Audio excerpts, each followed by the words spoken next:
de toute mon expérience, notamment des analyses aiguisées que je peux faire des comportements humains dans les relations amoureuses, et notamment aux femmes que j'accompagne au quotidien, j'ai jamais vu un texto qui fait plus de 10 phrases, ce qu'on appelle un pavé, qui se termine par une réponse du type « Tu m'as convaincu, c'est exactement ce que j'avais besoin d'entendre, je te veux pour la vie ». Ça marche pas. Ce que je veux te dire dans cette vidéo, qui est un message très important, c'est que, très simple, si tu maîtrises pas les textos, notamment le flirt, qui est une possibilité quand on a la capacité de gérer au mieux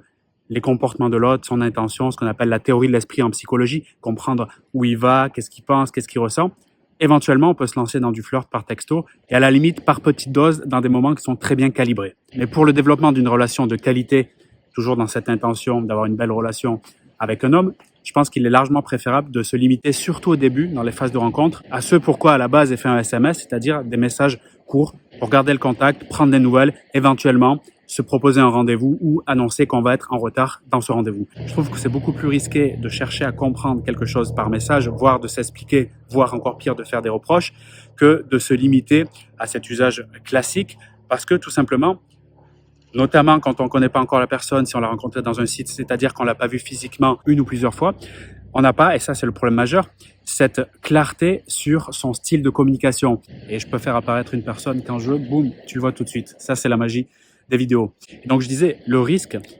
quand je ne maîtrise pas l'art du texto, c'est d'aller m'enflammer dans des conversations qui n'ont ni queue ni tête et qui sont surtout sans fin. Et je peux le comprendre, quand nous sommes dans une conversation, il y a de l'échange un peu en mode ping-pong, ça va assez vite, et que je me sens bien, j'ai envie de continuer, j'ai envie d'amener plus de choses. Et à la limite, quand c'est fluide, pourquoi pas? Dans ce cas-là, ça va. Mais quand il y a quelque chose qui va moins bien, que je sens qu'il y a une distance ou il y a un truc que j'ai pas compris, que j'ai envie d'en savoir plus, que je cherche en fait à avoir des explications, comme parfois je le dis, lui tirer les verres du nez, là, je risque, et c'est là que le pavé intervient, je risque par souci de peur de perdre quelque part, donc dans cette énergie négative de peur, amener des correspondances, donc des messages longs qui peuvent l'amener, lui, à se retrouver, en fait, à ne pas pouvoir gérer cela et à s'expliquer d'une manière un peu hasardeuse. Le problème des conversations texto, notamment quand on ne s'est pas encore rencontré physiquement ou qu'on ne se connaît pas encore assez bien, encore une fois, physiquement, parce qu'il y a la notion de voir et entendre qui change tout, et surtout la façon de raisonner, la façon de poser même de la dérision, de l'humour. Et quand je suis par texto et que je connais pas encore son style de communication, je peux me retrouver tout simplement à mal comprendre, à mal interpréter, et après rentrer dans ma tête, dans ce jeu-là d'imagination, d'une situation qui est peut-être complètement décalée de la réalité. Donc le danger, c'est ça, c'est la mauvaise compréhension qui peut, et qui amène bien souvent, et c'est ce que je veux t'aider à éviter un maximum, à des conflits, des malentendus qui peuvent suivre par une fin de relation avant même qu'elle ne commence, alors qu'elle aurait pu être même magnifique. Par défaut, le conseil que je peux te donner, si tu veux bien, c'est dis-en le moins possible par SMS, reste sur les trucs qui sont, on va dire, presque, je dirais, fonctionnels. Lance-toi de temps en temps sur un peu de flirt pour créer, si tu veux, de l'émotion ensemble, si tu t'en sens capable et si tu sens que c'est fluide et si il est à l'aise avec ça. Mais si c'est pas le cas, vaut mieux toujours penser à comment je peux utiliser le texto de manière, on va dire, très fonctionnelle. Je trouve que ce mot, il est pas mal pour identifier ce que je veux dire. Et donc, rester sur des usages classiques qui est prendre des nouvelles, donner des rendez-vous et éventuellement prévenir si je suis en avance ou en retard au rendez-vous. Mais ne rester que sur des usages comme ça. Il est possible que tu te dises, Vincent, t'es bien sympa, mais si j'arrive même pas à avoir un rendez-vous, comment on fait? Dans ce cas-là, je te renvoie sur une vidéo que j'ai fait il y a quelques semaines où je te donnais des clés pour le faire passer du SMS vers l'appel. Des clés qui peuvent être, je le conçois, étonnantes et surprenantes. Et d'après les retours que j'ai des femmes qui ont pu essayer cela, ça change le fait de rester bloqué justement sur le texto, la distance, on se parle pas ou éventuellement des silences contre silences qui fonctionnent pas très bien, voire ultra mal, surtout quand on se connaît pas encore. Quand je parle de l'art des textos, c'est comme l'art de la communication, qu'elle soit verbale, physique ou bien par l'utilisation du téléphone. On est sur le fait de comment je fais passer un message de qualité qui soit compréhensible à l'autre et qui lui donne envie, éventuellement, donc communication séduisante, de passer plus de temps avec moi, si telle est mon envie. Ça s'apprend. Tu sais, j'ai fait une formation qui est vraiment la plus plébiscitée de tout mon catalogue de formation en ligne, Texto Magique. Tu peux la retrouver dans la description de cette vidéo, où je te partagerai notamment un système en 4 étapes pour te permettre de savoir où tu te situes dans la conversation, pour savoir quoi faire exactement. Donc, je te donnerai toutes les façons de communiquer qui te permettent de passer au niveau supérieur, notamment quand tu es dans une phase de silence ou dans une phase qui est plus intéressante encore, de connexion. Comment passer de la connexion au confort. Le confort, si on est vraiment à l'aise ensemble, comme deux potes, et vers la conclusion, c'est-à-dire pour aller amener vers le rendez-vous. Parce que, rappelons, le but absolu qu'il ne faut pas perdre de vue, c'est une relation fonctionnera,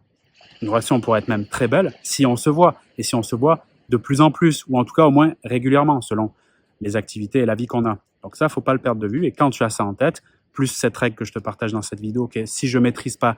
je me cantonne aux éléments de base de conversation plutôt que d'aller dans des conversations longues, voire de faire des pavés qui sont sans fin, qui ont uniquement pour but de libérer de l'émotion négative que j'ai à l'intérieur de moi, mais surtout pas d'amener quelque chose de qualitatif pour la relation, puisque dans tous les cas, on est sur de la peur, sur de l'ego, très loin d'une approche qui est sereine, apaisée et surtout connectée au cœur, qui elle fait beaucoup de différence et beaucoup de bien pour la relation.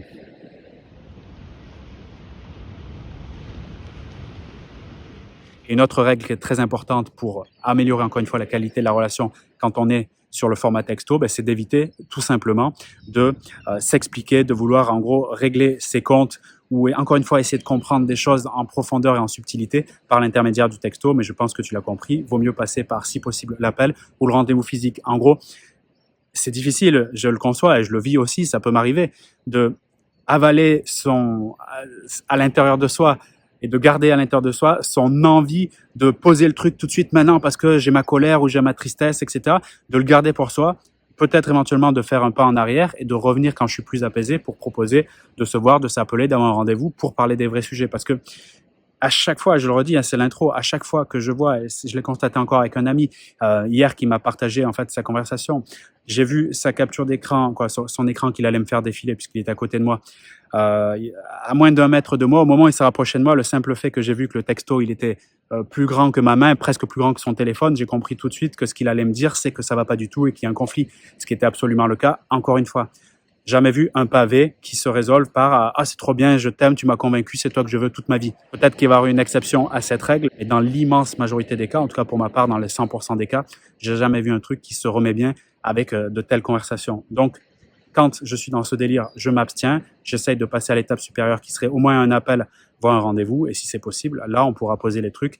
tranquillement ensemble et ça va faire du bien. Donc je te rappelle, la formation Texto Magique, si tu veux maîtriser l'art des textos, être beaucoup plus à l'aise dans ce format de conversation qui est de plus en plus, si tu veux, le quotidien de chacune des personnes qui fait des rencontres. Et également, si tu veux recevoir un appel découverte pour que je fasse un diagnostic sur ta situation, c'est offert, c'est dans la description aussi de la vidéo, tu as un lien. Et puis je te dis à très bientôt pour cet appel ou le programme Texto Magique dans lequel tu auras 3 heures de vidéos complètement exclusives. À très bientôt.